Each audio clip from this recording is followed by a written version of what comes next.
Ladies and gentlemen, boils and ghouls, it's the Scare Factor Podcast, Season 2. My name is Bryan. I am joined this week by Tyler and Nora of Team Zombillies in the Midwest, where apparently all of the haunted houses are. Guys, how are you this week? Is this thing live? Can you hear us?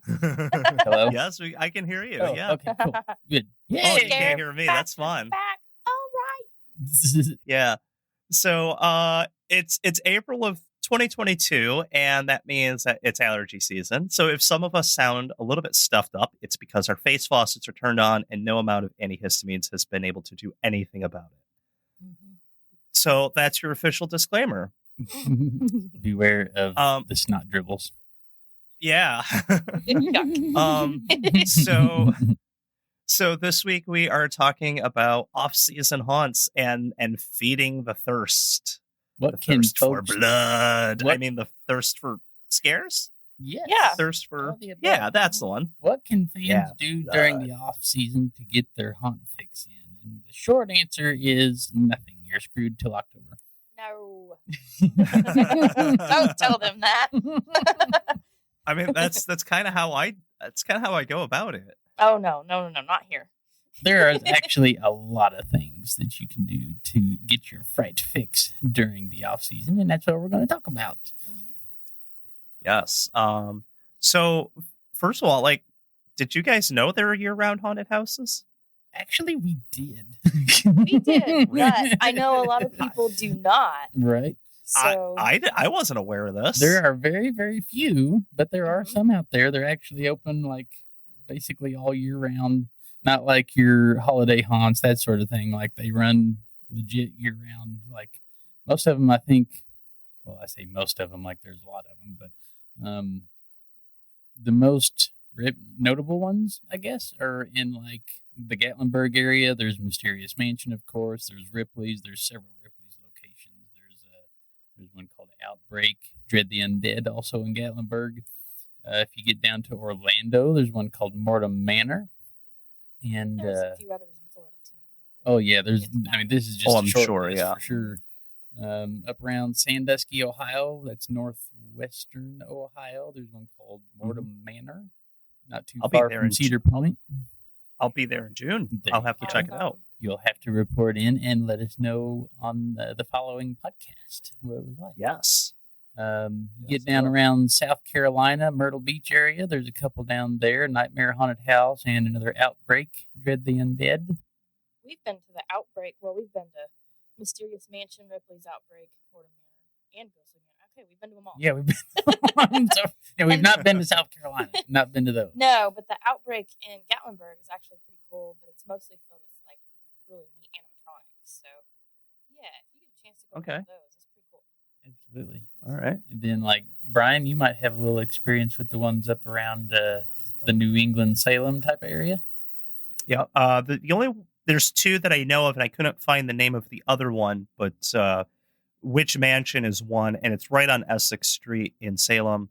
And it's just like you were saying, it's mostly animatronics in there. I don't think there's a single live actor in that. It's all animatronics. It's all just pre-triggered events that occur. Right. Right. And that does kind of seem to be the theme, I think, with pretty much all of these, is that there's two things in common with these year-round sorts of places, for the most part, and it's one, it's going to be in a super touristy area.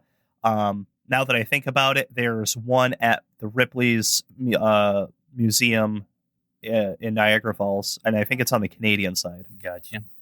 And it's probably the same exact thing as the one in Gatlinburg. Yeah, I would tend to agree. A lot of them are in the touristy areas. Most of them are Yeah. kind of light on actors, so just kind of managing some expectations there because they gotta keep costs down throughout the rest of the year because they don't quite have the volume that they have during September and October normal season. And I know we haven't been to Ghostly Manor since I think it was like 2009. Oh, it's been a long But time. when we were there, it was just a group of 3 of us and there was no one else there. And we went through the haunt and there were actors or a male actor all over the place constantly in drop windows and dumping rice on us and all kinds of stuff. And we got to the end of the attraction. This guy come out and he was like completely out of breath. And we were like, wait a minute. Were all of those actors in there you? And he was like, yes, I'm the only actor here. He had changed his costume, probably 4 times. Oh, at least. And was scaring us over and over and literally following us all the way through it. And we had no idea it was just one person. That's impressive. We got there and bought the ticket, and like the guy behind the counter just like strolls out behind the counter and starts going behind the walls like, all right, y'all can start whenever you're ready. And he disappears. And so, yeah, the guy working the ticket booth was the only actor. Yeah, he did so good. I don't know if he's still there or not. It's been so long, but he was awesome. He was up overhead, like dropping little rice bugs down on us and shit. Yeah. He was all over the place. Mm-hmm. Wow, yeah, that's impressive. Yeah, the one I went to in Salem wasn't like that. The only I guess involvement that a live person had is like the first effect that you get is you walk in and they have like a little air compressor that the person working the counter can trigger because he can watch you on the cameras, and then when you're in the right spot he hits the button. Nice. And it you're not expecting it right? So early. Mm-hmm. And then so when you exit that one, you're in the mall, and so like right across the hall is the other one that's owned by the same guy. And so I didn't go through that one, but I had the chance to talk to the owner who was working the desk at that one.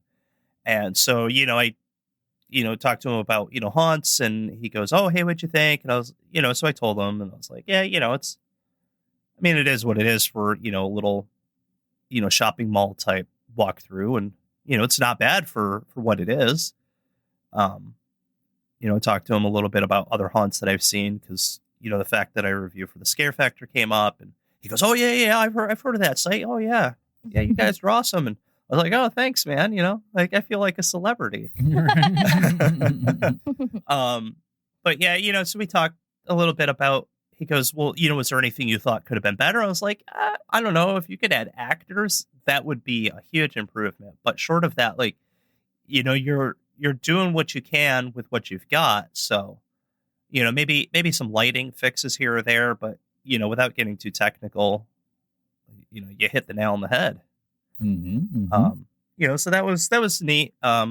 It's not often that I just randomly go through a haunt and get to talk to the owner afterwards and, get to share my thoughts on, what I thought of it and what I thought could be improved or whatever. So that was nice. I will say, though, if you go to the website for Witch Mansion, don't read the reviews because, like, I don't know if they're fake or if they paid people money for these. Oh. So they must be really good. They're not. Okay. Perhaps a little inflation, perhaps. Okay. Yeah, a little artificial inflation. Okay. Put it that way. It's still probably it's a good it's a good little. Yeah, it's a good little $10 walkthrough with animatronics, but like it's not what people are making it out to be on their website. Okay. Yeah. Good way to get a fried fix when you're during the off season. Yeah. Mm-hmm. Mm-hmm. Yeah. Right. If you happen to be in the area, it's a fun little thing to do if you got a few minutes. Yeah, you can find all of these that we're talking about and any others that we're forgetting about on the scarefactor.com/year-round haunted houses. With hyphens in between each word, but yes. Yes. And you're going to want to scroll down to the page and all that. Yeah. Scroll down bottom half because, like, if you start clicking around the top half, it's going to take you somewhere else. We're working on it, okay? Right. But at least there's a map and you can see where they're all at. And I also have a year-round haunt on there that's not currently open, but I refuse to remove it from the list, and that's Raven's Grin Inn up in Illinois because oh my gosh. He's been closed due to COVID, and then I think he had a little bit of an illness, but it is a must-see attraction at any time of the year. And as soon as he opens up, Tyler and I will be going up there. Absolutely. Oh. Mm-hmm. If it's that good, you give me a holler. It's that good. It's just you won't find anything else like it. There's no way. Like everything he does is all custom. He has built tunnels under the ground that are in the shape of coffins.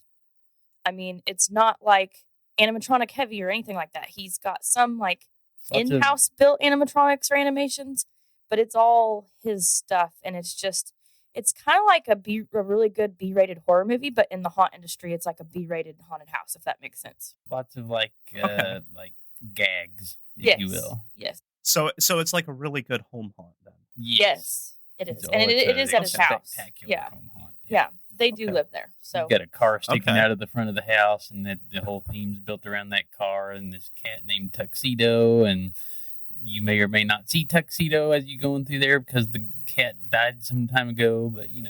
we'll put it this way. I took my bachelorette party there before our wedding, and all of my bridesmaids thought we were going to legit get murdered in there. I'm not kidding. They were begging me to leave. And I was like, All right. no. All right, I have to go see it. You tell me when it's open. I'll go with you. Okay. Yeah. I know Mario and Nancy want to go too because they've only been once. So That'll be our Scare Factor meetup then. yeah, that'd be great. I don't want to That'd be give fun. I don't want to give away all of it, but I've got to get at least one of the stories out there just to kind of give a little taste of what he's got going on in there. So like when you first come in and he kind of gets you squared away, you sit down on this couch next to a wall in sort of a little living room studio type of area where he gives his first little spiel. And he's standing in the middle of this room, and there's like I don't know, just all kinds of like pictures and maybe like trophy type of just all kinds of just random cluttered decorations just all over the walls. And this couch is sitting next to this wall. So he's going about telling his story about how the car came into the side of the house. And right when he's at the part of the story where he's talking about where the car impacts the house, he triggers something to where the couch actually recoils off of the wall while you're sitting into it. So it's Oh, like man. you feel like something You're like, came up what behind you and the hit the fuck? wall. He's got all kinds of little contraptions and Yeah. stuff just built into every square inch of the place. Mhm. It's And I've wonderful. been twice, and I would say even if we go back for a third time, he's going to do stuff that I've never seen before. Oh, absolutely. Sounds like fun. So, like, I'll give you a story that happened with when we went on the bachelorette party, it was just me and the bridesmaids. So it was all females, and we were in the second half of the haunt, so on the second floor. And all of a sudden, he gets his phone out of his pocket and looks down and says, "Hey, I've got somebody at the front door. I think they're trying to buy tickets. I'll be back in a minute. Let me go take care of them," because it's only him and his wife there. So he disappears, and we're all standing around in his house, like looking at each other, like, "What do we do? Like, how long is he going to be gone? This is weird." And it felt like 10 to 20 minutes went by. Like, it just felt like we were standing there for a really long time. There was a couch next to us, totally different room. He comes flying up out of that couch underneath a cushion. The whole time he had gone and hid from us. There was nobody at the door. And he was just messing with us. It was great. Like, this that's is the awesome. only guy I've ever seen that can truly scare people and literally be standing right in front of you and be able to come up with something that will end up scaring you like he did. So, That's good. he's a good guy. That's good. Mhm. And he's usually like the only guy through the whole tour, so there's not like any other actors. I Unless think it's if you during go, the season. if you go during season, he hires some local kids to help out, and they run an actual walk through haunt. But aside from that, when you just go for a normal tour, depending on how interactive you are with him, it could take anywhere from an hour to 3 or 4 hours. Oh man, So, that's I could spend a whole day there. Oh, mhm. yeah, It's- definitely. The slides, Brian. Wait till you see the slides. There's two. The slides. So you've seen like the water well, slides where you okay, stand up in them so- and the floor drops out. Oh yeah. Yeah. Okay, so like I have a bad experience with slides in haunted houses because the only one I've seen was so poorly implemented. It was like, but we have a slide. It's like, yes, No. but what did you do with the slide? Right. Right. These aren't We ha- poorly we- implemented. We have a slide. These are built well. very, very well. Yeah. and I'm still asking, like, so what'd you do with the slide? And he's like, but we have a slide. Yeah. We've been down some rough ones too, haven't we? Oh yeah. Yeah. Mhm. So year rounds, so that's, I mean, that seems to be about the run of the mill, right? Animatronics, for the most part, very limited on staff and probably in a super touristy area. Mhm. Now, outside of regular season, you might find in the haunts that you go to in October, do holiday haunts. And these are usually going to be, not a skeleton crew and not necessarily a full crew, but you're going to have more than just like one person. Oh yeah. Yes. And so like these are going to be, like the bigger haunts that you go to normally. Yeah, most of those will be opening up for like some of them will do like a Thanksgiving or like a Friday the 13th if it falls after Halloween. They'll open up for Christmas. They'll open up for New Year's, Valentine's Day, St. Patrick's Day, Easter, 4th of July, halfway to Halloween. Pretty much any excuse these haunts can use to come up with to open up the doors, they will do it. Mm-hmm. We just got back last night from doing an Easter haunt, which I think was our first Easter haunt. And the thing of the night was the haunt had 30 plus rooms, and in 15 of them, they had hidden an Easter egg. And your group was allowed to stop and look for the Easter egg, but if you took too long, they would tell you need to move on, you're taking too long. And if you were able to find 10 of the eggs, you got a prize at the end. So that made the haunt very interesting, because as we were walking around looking for these Easter eggs and like getting really close to things would happen and scare the shit out of us. Mm-hmm. So I was in like this taxidermy room, and there was like a trash can or something underneath a shelf. And I like kneeled down by that can to like see if there was an egg on top of it. And there was a skunk that I knew was there, but I just forgot. And it lifted its tail and sprayed me right in the face. Normally, I wouldn't have been that close to it, but I was like, damn, that got me good. So it was really fun.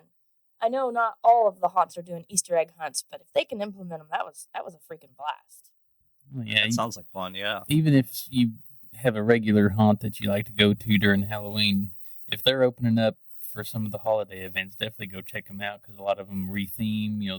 They'll totally decorate the scenes differently, and like Nora said, some of them will put on these little games or extra little tasks or skits or something for you to do when you go through, and it really makes for a totally different show. It's definitely worth going and checking them out. Absolutely. Yeah, and so like haunts are doing other things other than just like a holiday themed haunt. Some are doing paranormal investigations. I know you guys have been to a few of those. There's horror campouts, which I've not personally been to any, but I've seen some come up, and I've been very interested. But they're usually quite pricey. I mean, the ones I've seen have been in the like $150 range, and like it's super involved though. Wow. So it's a big thing. Zombie proms, which I've not seen those come up before, but it seems like a familiar enough topic that I could probably take a stab in the dark at what it is. Mm-hmm. Mm-hmm. All sorts of different things that haunts are doing. If it's spooky and they have the ability to do it, they might do it. Right. Mm-hmm. Yeah. It's been a while since we've been to a zombie prom, but last time we did, that got very interesting very quick. Yeah. Well, that's because Nora had too much alcohol. Oh, so Nora didn't have too much alcohol. Norma showed up. She did. Yep. Yeah. She almost got kicked out, so we're not going to go there. Oh man. But it was a fun zombie prom for me. If you see Nora running around somewhere, if you're listening to the show, you see Nora, ask her about zombie prom. Oh my God. Aside from the zombie prom that I did see earlier, though, there's a haunted Jeep trail ride down in Georgia, taking place in the beginning of September. I think it's Labor Day weekend. And we've heard of a few places doing like normal 4-wheeler trail rides during season, but I've never seen a place do it outside of season. So if you've got a Jeep and you're into that kind of stuff, that might be something really cool to check out too. That sounds interesting. Mm-hmm, for sure. Yeah. We like doing the Jeep and Razor off-road trail riding, rock crawling thing during the off season as well. So that definitely piques our interest. It's an interesting cross section there. Of course, I'm like wondering if it's similar to like the drive-through haunts where people are having problems with people hitting gas pedals, and I'm just like I'm very curious to see this, because it's basically just a haunted drive-through in the woods, I'd say. But right, so, yeah, that's I don't know how you it's that style of haunt, that drive-through style of haunt always strikes me as like a really poorly implemented hayride. Could be. Because it's like hayrides are super hard to get good scares on in the first place. Mm-hmm. And then on top of that, so now you've got people in their own vehicles, so they have no idea what's coming. I mean, are they driving through the lights on, the lights off? Some of them will tell you to turn your lights off. Mm-hmm. And so, like, that's a big problem. If your lights are on, whatever, fine. But then you can kind of like see behind the scenes a little bit. You can see things you really shouldn't. Some people have those stupid, blinding, brighter than the goddamn sun headlights. Yeah. Those bluish looking ones. Oh my God, the HIDs and Yeah. LEDs, and they're awful. Mm-hmm. So like you run into those problems, so you can't control that. And then it's like, then what do you do if somebody totally freaks out and stomps on their gas pedal? Right. Like, it seems like a bad idea overall. Mm-hmm. I remember Austin, the New Mexico team, wrote a review on one of the drive-through haunts year before last during COVID, and he said it was a good thing he heeded their advice about covering the brake pedal instead of the gas pedal. Yeah. Because there was a few occasions there where he jabbed on the brake a little bit, and it's good that it was the brake and not the gas. Yeah, it's that sort of thing that, like, as an actor, I would never want to be a part of that. Mm-hmm. If they said if I was working at a haunt and they said, this is what we're doing this year, I'd say, this is what you're doing this year. Yeah. That makes me wonder about the car washes too. Like, really? Surely there's not actors in there because, like, they're getting A soaked haunted if they're in car there. wash? Yeah. Oh, have you not heard the car washes? Yeah, there's several of them Oh, running no. around. Oh yeah, they were big for. Matter of fact, I think Rona. there's one actually pretty close to us, but I want to say it's got a very limited amount of nights that it's open, so we haven't made it. But Yeah, they were putting people in costumes and setting them, every so often throughout a car wash in costume. And then That sounds terrible. in between when the brushes are squeegeeing off your car and brushing whatever, like you just have this random zombie come up on your window, That sounds like an awful idea. it sounds dangerous as shit and not fun for the actor. Well, you can't see when they're coming because there's water spraying all over the Right. place. So you do have an element I of mean, surprise there. Even if they were to do that with animatronics, like, what about all that water? Yeah, you'd have Wow. to be wearing some kind of waders, waterproof gear of some kind. It's interesting. That sounds terrible. We're gonna have to figure out if they're open this year or not, and try to see if we can make it. You guys got to go through and like get a dash cam and just like record this. Oh, for me. Nora God. is scared of car washes anyway. I was going to say I'm afraid of car washes, so I don't need anything in there. Okay, so the spiders, like, I get that, right? That's a pretty common fear, but like car washes, Nora, how do you review haunts? Like, how is this a thing that you do? Because there aren't car washes in haunts. We just got to talk about there are, wait, apparently. I take that back. One of our friends that works in the industry, Shane, who is a traveling actor, he was at the Haunted Hoochie one night when we were there, and he walked up to me and said, "I've got a car wash in the next room for you." And I was like, "Shit!" So I take that back. I've kind of seen or heard of one. You've been threatened with a car wash. Yes. I don't like them because I'm afraid that the windows are going to bust and you're going to get like drowned in there. So that's my thing. My Have you fear watched is, Final Destination? I have, and I know that it's all bullshit. My concern when I go through a car wash is not that the windows are going to break and I'm going to like drown. My concern is that like the windows are going to break and my interior is going to get wrecked. Oh, yeah, I don't worry about that. Fuck the interior, we're going to drown. Yeah, right. I don't like... To hell of drowning, my interior. It's leather. My leather. The pleather, not the pleather. Yeah. So definitely check out the website. Again, that's thescarefactor.com. And check out the year-round haunted house links that are all over the place.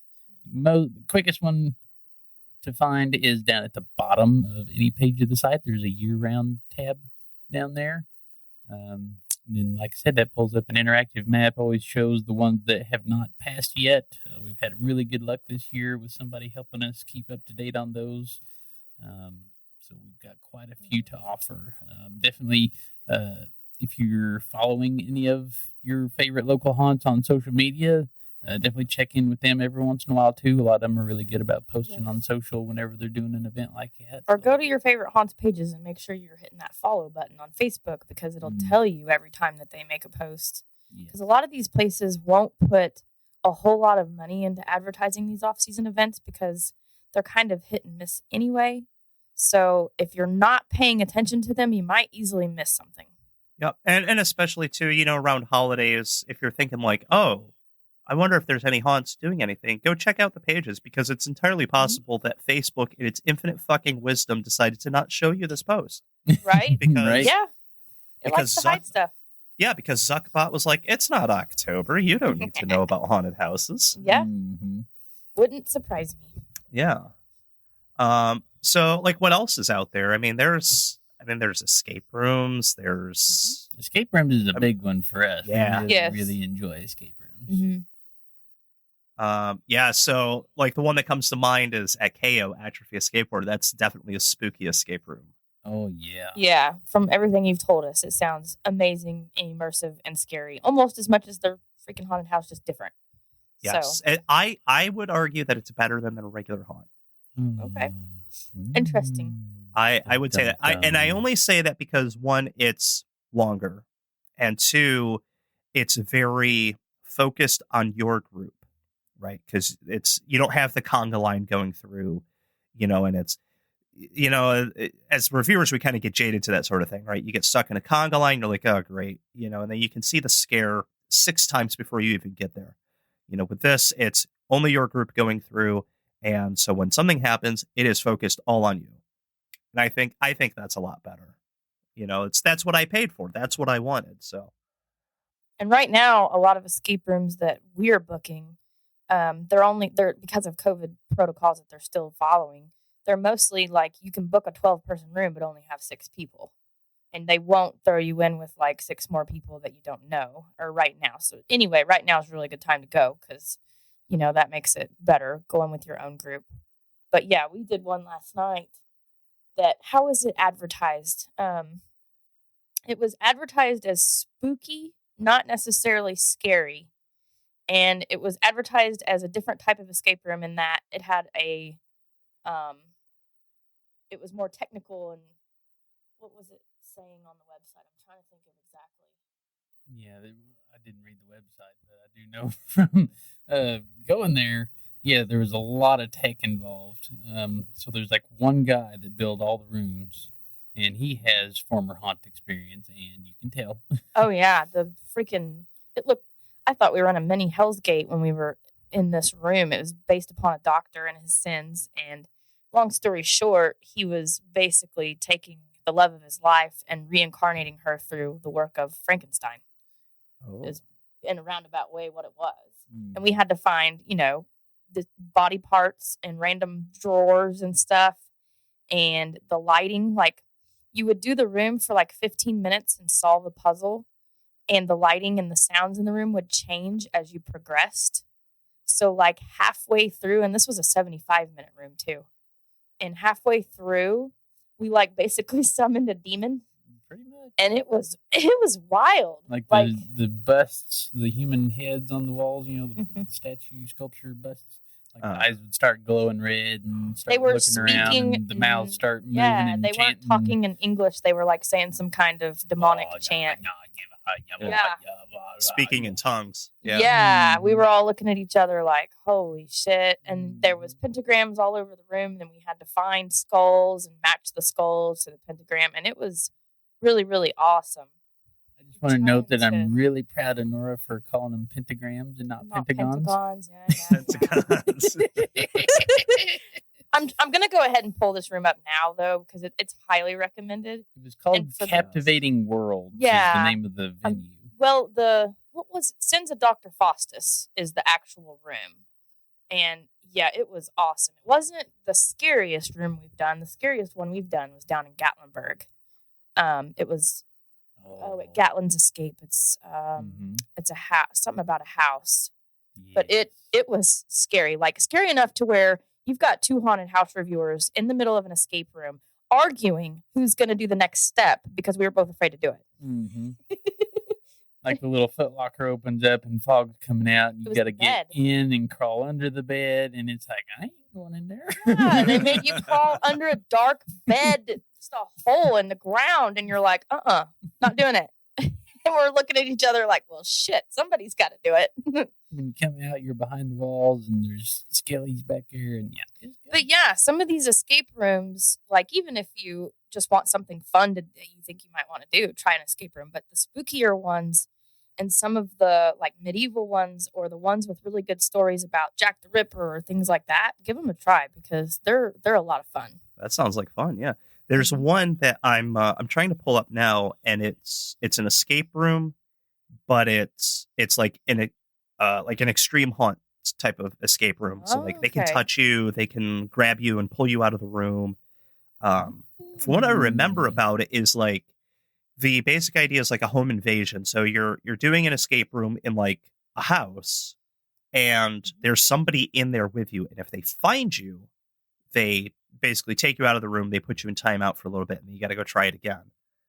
And I'm trying to find the name of it because it sounds like a shit ton of fun, and I would really like to try it. I don't think if I've heard of that one, I don't remember, because we also have escape rooms listed on the website, but I don't remember finding that exact one. So I don't know that it's listed on our site. And so my go-to guide for anything extreme is haunting.net. And it's, I believe the website is run by Taylor Winters of Herding. And so during season 1, episode 2, Extreme Haunts, we talked a lot about herding, and we talked about some other extreme haunts. But yeah, this is one that here it is. It's called Intruder Escape. Oh. And so let's see. Intruder Escape, formerly Reality X, is an immersive experience company that blends the puzzles and excitement of escape rooms with the intimacy and interactivity of immersive theater to create a truly unique experience. So it's in Los Angeles. It takes about an hour and 45 minutes. Well, let's go. And while we're there, we'll do the Saw escape room. Yes. Like the real Saw escape room. Yes. Yes. Yes, all right, I'm going to do that Angeles. too. You used all your vacation time, Bryan. Next year. Look, I know we were just talking about this. I have 2 weeks next year. Let's do it. All right. I've never been to Los Angeles or anywhere that far west, so I'm all for it. While we're out there, we need to go to Burbank, and we need to get on The Price is Right. Okay. We need to do it. Let's do it next year. Look, I'm down. Next year, we'll do it during my Vegas trip next year. Okay. You're going to Vegas already? Like you have that planned? I'm going to do it next year. I Okay, already have cool. a basic idea of, where I'm going to stay and stuff, but Okay. I'm going to do it next year, I think. Yeah. But yeah, let's do it. 'Cause that sounds like fun. I'm going to do it. All right. Yeah, so like what else? So escape rooms, there's also like VR experiences. Like you can go to probably a local mall, and these sorts of places are coming up all over the place. There's one here that I don't remember the name of it, but they have this haunted hospital or something or other. My daughter pointed it out to me last week when we were at the mall. She goes, "Oh, Daddy, look, you would like that." And I was like, I'm looking at him like, "You want to do it?" She's, "No." No. No. She's like, "No, I don't want to do that." I was like, "Oh, come on, it'll be fun." She's like, "No, I don't." It's something we just recently got into. We just got one of the Oculus Quest VR headsets. Yeah, but we told ourselves it was for working out only. Mm-hmm. How long it's going to last. Yeah, Listen, once you start... a good scary VR game will make you sweat more than Wii Sports, okay? Well, we know they've got Resident Evil 4 on there. Resident Evil's not that scary. No, Yes, you want to play is terrifying. Dread Halls. You want to play Dread Halls. I think I might have saw it. I I posted it in a comment on the page. You guys posted it on Facebook, and I commented it. Yeah, And I I looked said, at it. Yes, I watched a guy on YouTube trying to do it because they were doing like kind of like challenge videos of who could make it the furthest without taking their headset off. And he throws his headset, he throws his controllers down on the floor. His headset falls off because he jumped so bad. I think he made it because I think what he was showing, it was like level 1, or it was just something that was about 30 minutes long, and he only made it like halfway through it. Yep. He was like, nope, not doing it. Go watch Markiplier play it, because I think he got all the way through the game. And Markiplier has the reason he got popular on YouTube. One is because he's got a face and a voice for radio, and two, yeah, you like that. And two, like he played a lot of scary games early on, and that's kind of what made him popular. So he played a lot of like Slender Man, Five Nights at Freddy's. He plays a lot of the scary games. Well, I will make an exception to our scariness. If people listening to this podcast can come and tell us that they would like to see us playing these games, because we can, what's it called? Screen record what we see, and then we can record what we're doing. We can do that. So if people are interested in watching that, and this is something that we can like put on the Scare Factory's YouTube channel, then I'd be okay with it. But other than that, I don't want to do it. I want to see that. Brian's got to move. Yeah, we've got to make it productive as possible because, I want to see that. It'd probably be hilarious as shit, but I don't know if you guys can get it on the one you have, because the one you have is the one after Facebook bought Oculus, and so I don't know if you're able to play Dread Halls, but if you can, absolutely play it. Yeah, absolutely do it. Do it. It is life changing. So yeah, kind of like drinking Malort. It's life changing. Trust me. Do it. Oh, I'm not doing that. I still haven't done that. I don't know how we avoided it all weekend at Transworld as much as Mario and Nancy brought in there. Hell, somebody brought it and gifted it to them. Okay. Yeah, because they were like, you got to. Oh my god, sorry, the neighbors just blew something up out there. Literally. Yeah, Malort is life changing. Anybody listening, go ahead and get yourself a shot of Malort. Yeah, trust me. I'm not. I've seen somebody's face that drinks a lot of alcohol do it. Nope. Just trust me. Do it. No. Life changing. So what else? VR experiences. There's interactive theater, which we kind of touched on that a little bit. There's some other things as far as interactive theater goes, and a lot of that kind of starts getting outside of the realm of like spooky and scary, and more just like making you uncomfortable. Right. It's more entertaining, but it's more of an avant-garde sort of entertainment. So it's a very uncomfortable sort of feeling. And a lot of people like to attribute Blackout in New York City to being the original Extreme Haunt, and I disagree with that for a lot of reasons. Primarily that I don't consider that to be a haunt. I consider that more interactive theater. Okay. It's not spooky, scary. It's like you just feel super uncomfortable. Right. There's murder mystery dinners, which if there's any around you, go see them. Some of them are incredible. I know there's some that they do on trains. They do. Oh yeah. Yeah. They do like, train robbery theater, which sounds really cool. Yeah, it does. Go check that out. Check out, your local restaurants, look it up online, check the socials. There's bound to be something going on wherever you live. Not to mention, speaking of things going on here, one hunt season later. That was a total brain fart. Speaking of, I was trying to make a nice, smooth little segue into the next topic here, and it didn't work. I saw at the all. gears just completely lock up. When you're like going down the road and you see the tire just take off out in front of you, that's kind of what happened. Yeah, we got 20 minutes to kill. So shit. Yeah. So anyway, I was going to talk about horror conventions and things like that going on. And MHC is coming up soon. MHC is the Midwest Hunters Convention, which is put on by Transworld.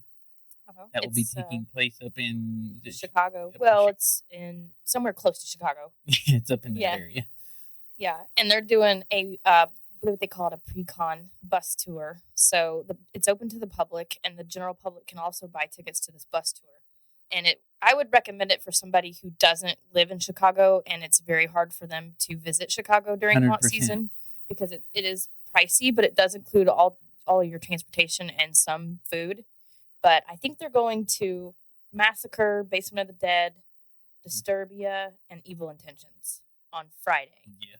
And then Saturday, for a totally different tour, they'll be going to 13th Floor.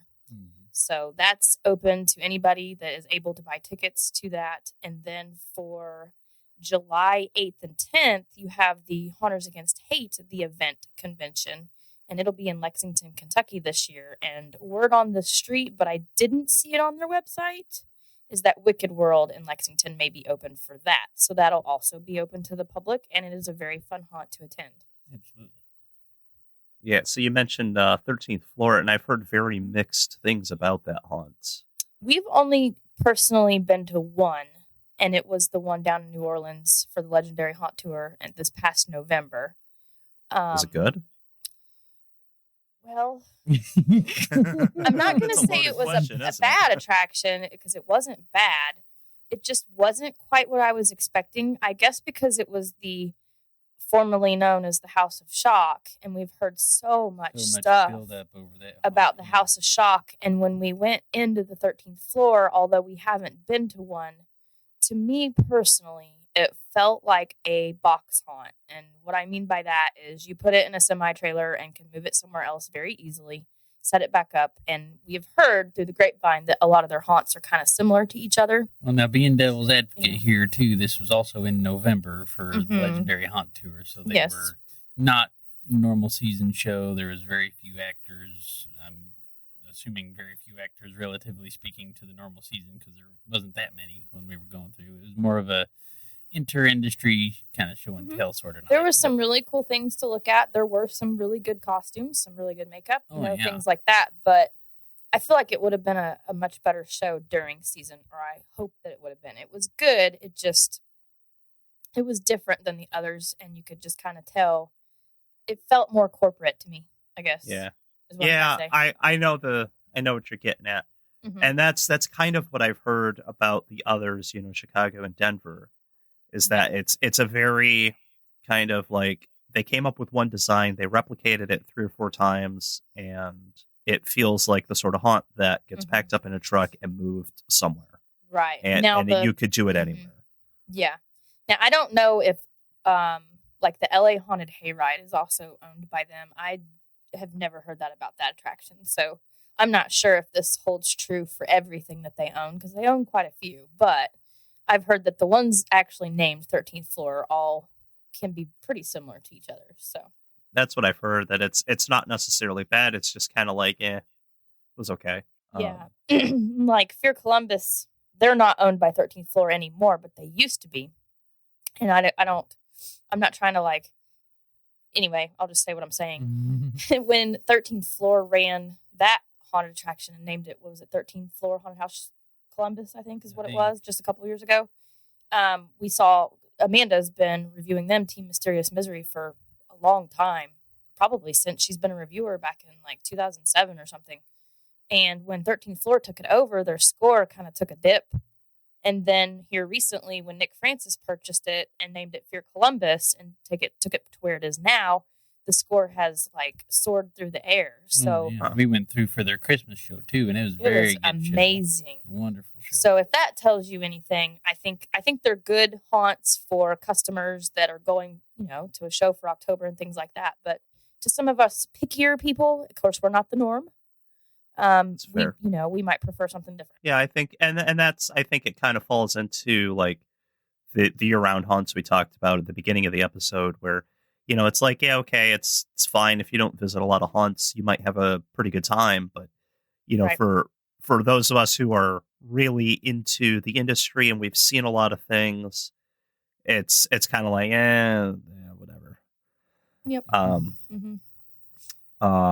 And I was going to bring something up, and I totally forgot what it was. And I'll remember after we stop recording. Right.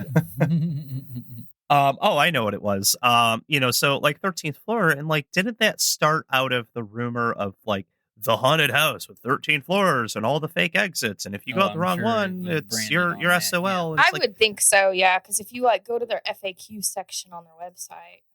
Yeah, it talks about how you've heard the rumors, now it's here, and it's but it isn't. And I really want to see the one that comes from the rumor. I want somebody to build that. I will pay good money. Right. I will pay my entire 2-week paycheck, and I make about $45,000 a year. I will pay you a lot of money to show me that haunted house. Oh, I will. Yeah, the real one. Talking to somebody where was that?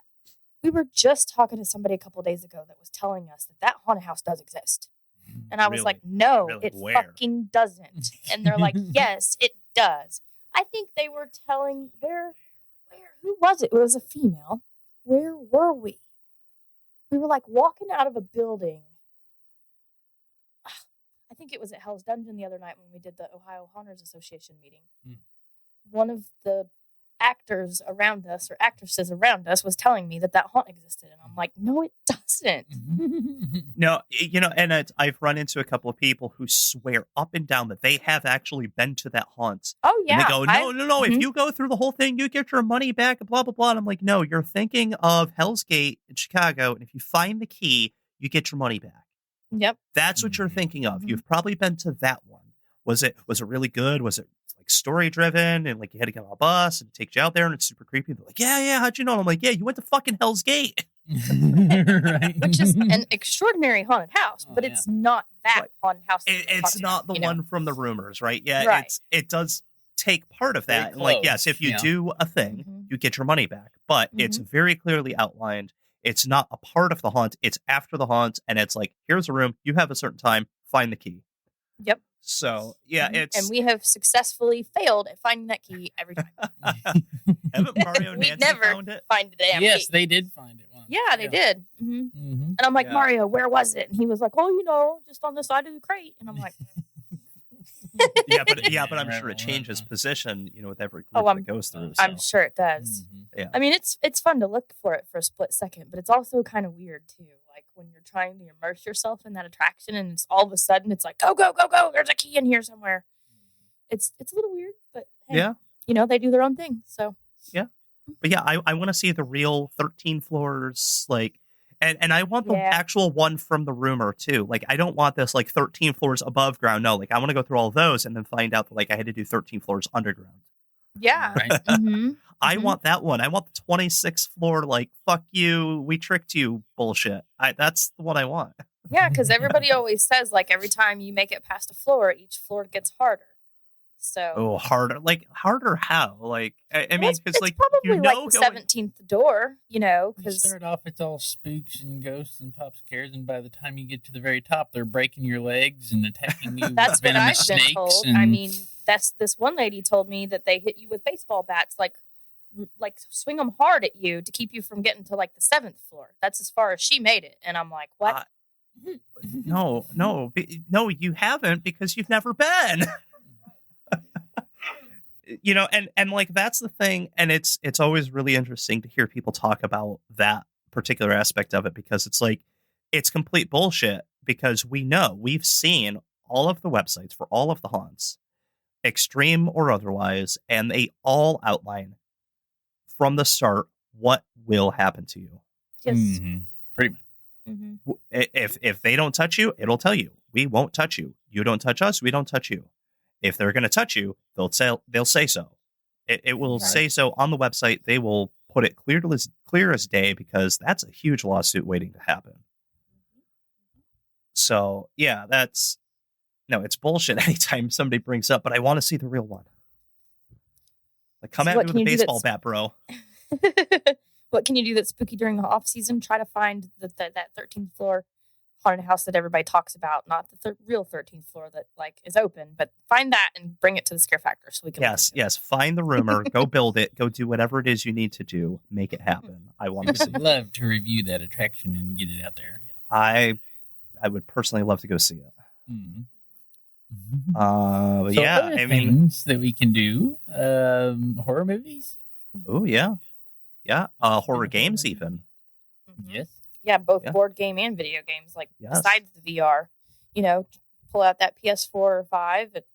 There's all kinds of good games to play, and we've got some board games here. I've got some kind of haunted house game here. I've been trying to bug everybody into playing with me. I forget what it's called. I've got several though. I've got Face Your Fears board game, and I probably don't really need to play that one, but I have it. There's a subscription box that you can get called Hunt a Killer. You've probably heard about this. That sounds really cool. So you pay the monthly subscription. They send you a box. It's got all the clues. And so you build the case and you find the killer. Yes. And it's not necessarily spooky scary, but it's definitely in that realm of weird and kind of scary. especially if you can immerse yourself into that world. And it's like, it's a big puzzle. And it really appeals to me, but like, oh my God, it's way more money than I want to pay for that. Right. I wonder if any of them are based on like actual past events. I doubt it, just probably for legal reasons. Right. But you know, maybe there's like you know, some case that's, you know, been solved since the 1800s or something, and so they can give you clues based on that, because it's all just, you know, historical record at this point. But you know, I can't imagine that you're tracking down like John Wayne Gacy, you know, anything like that, anything more recent. Right. But What yeah, was I the name mean, of that Gojiram or something. The movie that we watched. The movie, the Korean hospital. Everybody. I think so. Because you kept calling it Gangnam, whatever. I kept calling it Gangnam Style. Yeah. It was a really creepy movie. Like, of course, it was subtitled, but it was creepy. It wasn't. Yeah. No, and we'll talk about we have a podcast coming up about this topic, but you can also get on like Amazon and Netflix and search for movies that were actually filmed in haunted houses. Yep. There's several of those, and you can see some of the sets and scenes from the haunts. And there's like Houses October Built, and I won't get into any others because we're going to have a whole podcast about that. Right. We'll save all the rest of those. They are out there. They are, and most of them are pretty cool to watch. So yeah, they are. You know, if you're into horror and Halloween and haunted houses like we are, you probably enjoy doing most of the things that we are talking about. Yeah.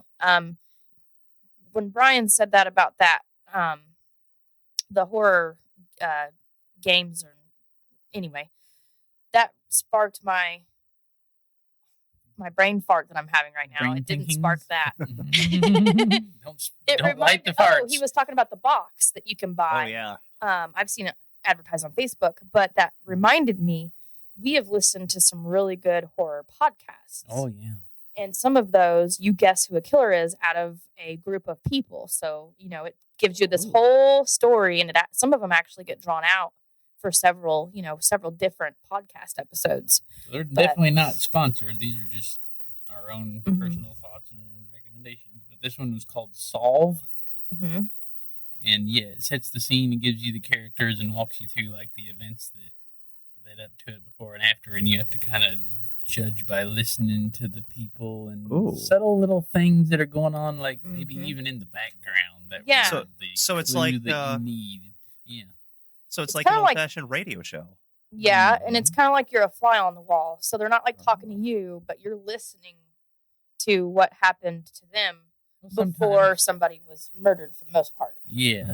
Sometimes you're the fly on the wall, but other times it'll like, there's a little transition and it cuts to like an interview type of thing, and they're like answering questions that you've asked in theory, you know? And so it's cool to hear them telling their side of the story, even though that kind of contradicts their actions and that sort of thing. So yeah, very cool to listen to. They're like 45-minute shows or something like that. And there's some pretty decent paranormal ones out there too, where people talk about like their ghost experiences and haunted pasts and stuff like that. So if you just like to sit at the house and listen to something, that's good to pull up.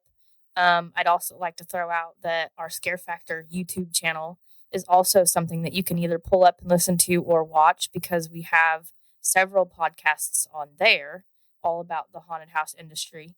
We also do haunted house recaps during the haunt season that you can watch year round. And we also have some full haunted house walkthroughs. So like the Dent Schoolhouse and USS Nightmare are two haunts you can watch almost all of the whole inside of the haunt on our video. Almost. Yeah. We didn't want to show everything. You gotta keep some secrets.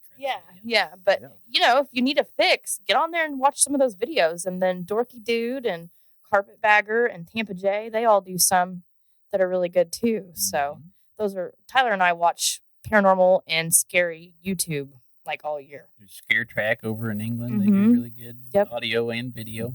Yeah.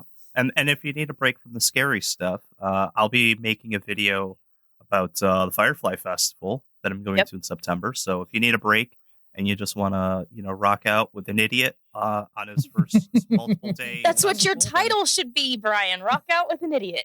Rock out with an idiot. Lessons learned. Yes. People will look at that though and go, "Huh? Right? What? Rocking out with an idiot." Yeah. So I mean, if you wanna hang out with God's perfect idiot and just learn about what it's like to go to a festival for the first time in your early 30s. And Watch for try that. to It'll be survive fun. and not die. Are you going alone? I am going alone. Okay, so not only that, you're going alone too. That adds a whole level to it. Absolutely, yeah. I've made some friends, within the community of people that are also going, but this is absolutely a solo experience for me. Yeah, it'll be so. Watch for that. It's going to be all about what I've learned and what I want to do better next time, and anything that anything of interest, really. And I promise it's not going to be like every other festival vlog you've seen out there, where it's just like, hey, I went to a festival. Here's video from all the concerts. Right. Because I found those and they're just terrible. And they're like, yeah, so like this band played, and like here's some video, and then this band played, and here's some video. It's like, but what did you experience around the festival? We know the music played, yeah. Yeah, of course music played. Like that's why you were there. Mm-hmm. Some people probably like to go to like some of your hard rock and metal concerts and things like that. I know I went to a Korn concert one year, and Durn Gray was a band I'd never heard of that opened for Korn that year. But that guy was on stage cutting himself and spraying blood all over the place, and it was like a horror theatrical experience up there. While they're playing this metal music nowadays. And I'm like, holy shit, where'd these people come from? Like, wow. But yeah, I mean, plenty of people in the haunt industry are metalheads and like that kind of stuff too. So absolutely, yeah. I'm going to see Iron Maiden in October in Washington D.C. And they are playing with like this symphonic black metal band that I don't remember the name of right now. But I've listened to their music and they're quite good. So I'm really expecting a great show out of both bands. I mean, obviously I'm familiar with Maiden. I wouldn't pay money to go see Maiden if I didn't know who they were. But right. Yeah. Oh, they're touring with a band called Within Temptation. So if you like symphonic melodic black metal, check them out. They're awesome. What did you say it was? Within Temptation. Yeah. So if you like that sort of music, check them out. I've been listening to them on Tidal. They're awesome. Check them out. Yeah. So there's like other things that just totally aren't spooky that you can do outside of October. Like go to a theme park. I'm taking my daughter to Cedar Point. Mm-hmm. Go see a concert. You can go down to Disney down in Orlando and even ride the Mysterious Mansion or Mystery Mansion ride. Oh, the Haunted Mansion. Yes. Yeah, the Haunted Mansion. Mm-hmm. Yeah. Actually, in a different episode, Tiphennie and I talked about one of the effects that they use there called Pepper's Ghost. Oh, yes. Yeah. Mm-hmm. The Pepper's Ghost. Yeah. Mm-hmm. So definitely go check that out. Yeah. Go have fun out there. I will admittedly say that Tyler and I paid to get into Disney just to go ride that ride. Right. I would too. And Tower of Terror. Yep. Nope. We rode that ride and left. Really? I would have gotten in line for Tower of Terror too, because it used to be, well, it changed, but it used to be Twilight Zone themed, and it had Rod Serling's voice, and oh my god, like it used to be really good. I don't know how it is now, but it used to be top notch.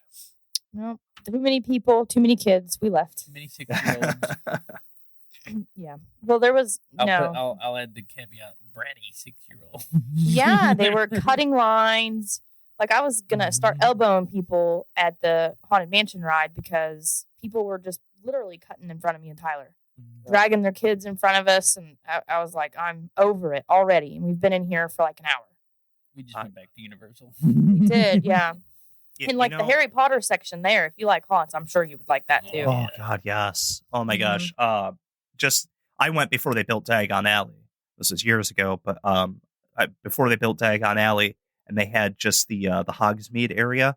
Mm-hmm. Oh my gosh, so immersive. Oh yeah, definitely. And also like get your fill on that butterbeer because holy shit, is that addictive? I don't think we tried that. We skipped on that when we were down there. Yeah, we didn't get to try it. But get the frozen one. Trust me. The frozen butterbeer. We got to go back down to Orlando. Yeah. But yeah, that's definitely something to do. Yeah, so I think approaching our 1 hour mark. I was gonna say, I think that's about all the time we've got for this week. Yeah. I think we pretty well covered everything on Mhm. our list so far. Yeah. If you guys are listening and have come up with something else that we omitted from this conversation, please let us know. We would love to hear it and share it with other folks that are looking for stuff to do in the off season. But yeah, we thank you guys for watching. Definitely check us out on the YouTubes. Please subscribe. We're trying to grow that just as quick as we possibly can. We also have a newsletter where we can send you updates on all of our latest reviews, podcasts, blog articles, everything we got going on. We try to send it out in that newsletter. Yeah. Any closing comments, Bryan? Thank you for liking, commenting, and subscribing. Couldn't have said it better myself. We are headed on out to the next scare. We will hopefully see you guys there. Until then, stay scary. .com